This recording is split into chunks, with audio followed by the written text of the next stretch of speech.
다시 받는 그 내용이 지금 나오고 있어요. 그리고 하나님께서 요구하시는 것이 무엇인가에 대해서 다시 한번 얘기를 하고 있거든요.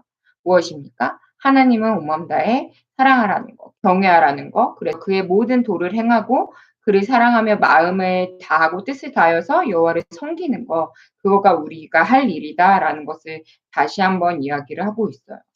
그리고 그 명령과 규례를 지키라는 그 말씀을 하시면서 그들이 하나님이 그들을 택하시고 하나님께서는 외모를 보지 않으시는 분이시라는 거, 그리고 하나님께서 그들을 애굽에서 이끌어내시고 별과 같이 많게 하셨다는 일을 다시 한번 이야기를 하면서 11장에서는 여호와께서 행하신 큰 일에 대해서 말씀을 하고 계십니다. 그래서 홍해를 걷는 일, 건너게 하신 일, 그리고 그 광야에서 그들을 지켜주신 일들을 다시 한번 상기시키고 있어요. 그리고 나서 하나님께서 주실 땅에 대해서 지금 이 말씀하고 계십니다. 여기에서 저희가 주목해야 될 것은 9절부터 나와 있는 그 비교를 하고 있죠. 애굽에서 너희들이 나온 땅은 어떠한 땅이며 너희들이 갈 땅은 어떠한 땅이다라는 거를 말하고 있어요. 그러면은 가나안 땅은 젖과 꿀이 흐르는 땅이다라고 이야기를 하면서 내가 들어가 차지할 땅은 애굽과는 다른데 어떻게 다르냐면 애굽에서는 너희들이 파종한 후에 발로 물 대기를 채소밭에 댐과 같이 하였다라고 이야기를 합니다. 애굽은 유명한 강이 있죠. 무슨 강이죠? 나일강이 있죠. 그래서 그 댐을 만들어서 그 농경의 그 수로가 굉장히 일찍부터 발달한 나라가 바로 이집트잖아요. 그러니까 그 수로를 막아서 수로를 냈던, 그렇게 농사를 너희들이 졌지만 너희들이 건너가라 한 그 땅, 바로 가나안 땅은 어떤 땅이냐면 산과 골짜기가 있어서 하늘에 내리는 비를 흡수하는 땅이요라고 이야기 나옵니다. 첫 번째로 봐야 될 거는 지금 젖과 꿀이 흐르는 땅이라고 얘기를 한 거예요. 왜 젖과 꿀이 흐르는 땅이냐? 그 젖이라는 것은 그 목축업에서 나오는 우유를 상징하거든요. 그래서 그 가나안 땅에서 그 목축업이 잘 되고 있고, 그리고 거기서 나오는 그 우유들이 되게 많았고요. 그리고 꿀은 그 지역의 특산품으로 알려진 만큼 되게 꿀이 유명하다고 해요. 그래서 젖과 꿀이 흐르는 땅. 그런데 지금 물에 있어서는 애굽 땅은 물을 바로 길어서 농사를 지을 수 있는 땅이었어요. 그런데 가나안 땅은 골짜기가 많고 그 땅이 그 해수면이 훨씬 더 높은 땅이에요. 그래서 그 비를 다 흡수하는 땅이기 때문에 물을 구하기도 힘들었죠. 우리가 저번 주 일날도 우리가 설교 시간에 나눴지만 야곱이 그 우물을 파고 이러는 거가 굉장히 중요한 땅이란 말이에요. 그래서 지금 나오는 말씀이 뭐예요? 후반절에 즉 이른 비와 늦은 비를 주님께서 여호와께서 내려 주실 거다라는 거를 말씀해 주세요. 그래서 하나님께서 적당한 때에 이른 비도 내려 주시고 늦은 비도 내려 주셔서 너희들이 농사를 지으고 수확을 할 수 있게 만들어 주실 것이다. 하나님의 은혜가 있는 곳이다라는 거를 말하고 있습니다. 17절에서 여호와께서 너희에게 진노하사 하늘을 닫아 비를 내리지 아니하면 땅이 소산을 내지 않게 하심으로 너희가 여호와께서 주신 아름다운 땅에서 속히 멸망할까 하노라라고 이야기를 하고 있습니다. 무슨 말이냐면 하나님께서 허락하지 않으면 이 땅에서는 비를 가질 수가 없고 비가 내리지 않으면 농사를 지을 수 없는 땅인 거예요. 그래서 우리가 이 백성들이 하늘의 그 하나님의 은혜, 즉 비를 늘 간구하고 하나님의 말씀대로 순종해야 하는 땅이 바로 가나안 땅입니다. 우리한테 적용을 해 보면요. 애굽 땅은 영적으로 봤을 때 세상이에요. 우리가 뭔가를 하면은 뭐를 얻는 땅, 얻는 거. 우리가 노력한 만큼, 일한 만큼, 우리가 일주일에 40시간, 50시간 일한 만큼 뭔가 얻는 땅.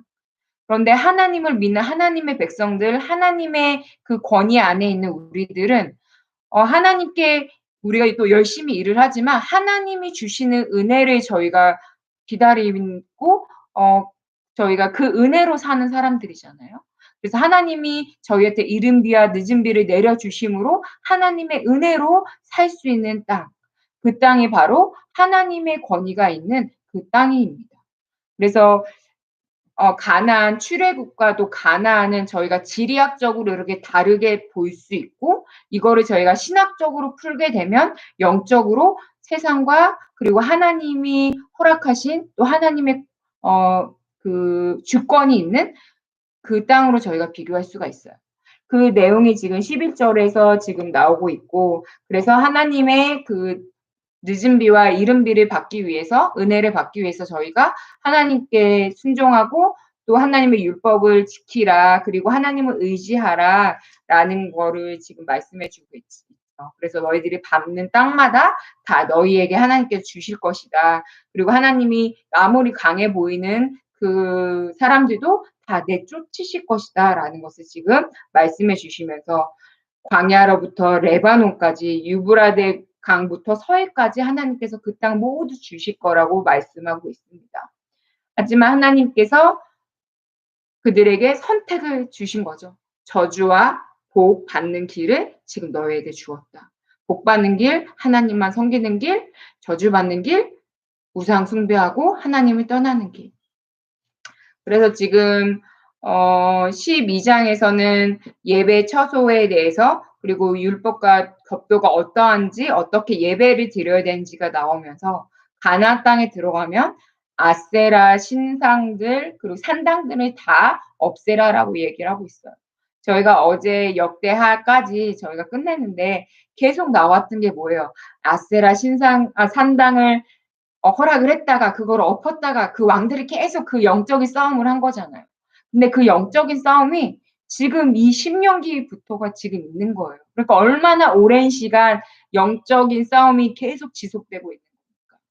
그래서 그것들을 다 찍어 없애라고 말씀을 하시고, 그리고 7절에서 보게 되면 너희 여호와 하나님 앞에서 먹고 너희의 여호와 앞에서 너희의 손으로 수고한 일에 복을 주심으로 너희로 말미암아 너희와 너의 가족이 즐거워할지라라고 말씀을 해 주세요.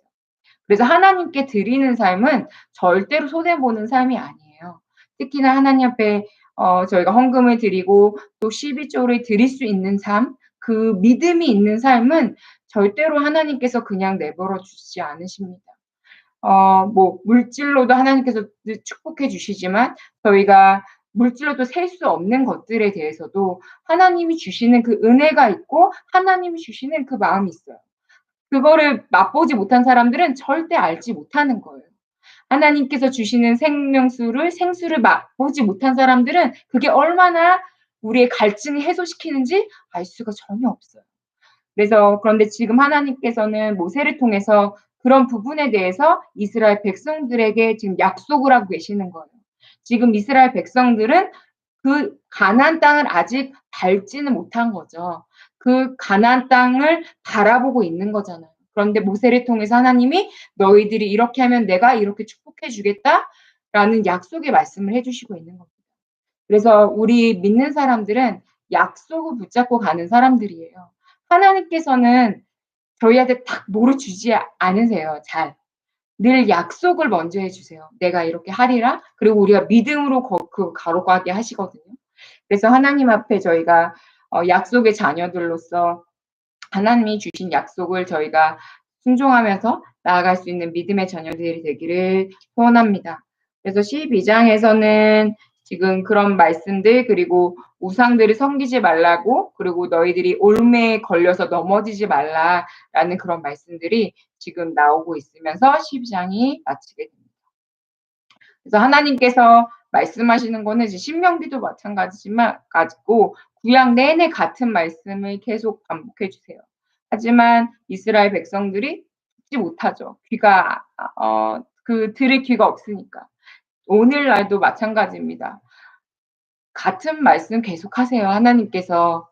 그리고 같은 맥락의 말씀들을 저희한테 해 주시는데 저희가 그 말씀대로 살지 못할 때가 너무나도 많기 때문에 하나님께서 다른 방법으로 다른 사람들을 통해서 이 방법 저 방법으로 저에게 들리게 해 주시기 위해서 그 말씀하십니다.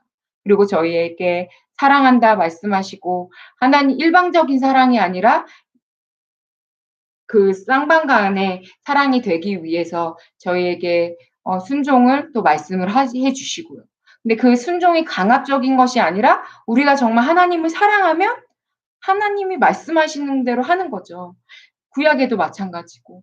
하나님 정말 우리가 사랑하면 하나님 만나고 싶으니까 기도하고 하나님 더 알고 싶으니까 말씀 보고 하나님께서 그 사랑이 넘쳐 흐르니까 다른 사람들이랑 사랑을 나누고 우리가 구제를 하고 선교를 하고 그렇게 되는 거거든요. 그래서 저는 우리 교회가 사랑이 회복되는 그리고 하나님에 대한 그 사랑이 회복되는 어 교회가 되기를 기도를 하고 저희가 그렇게 예배 드릴 수 있기를 또 소망합니다.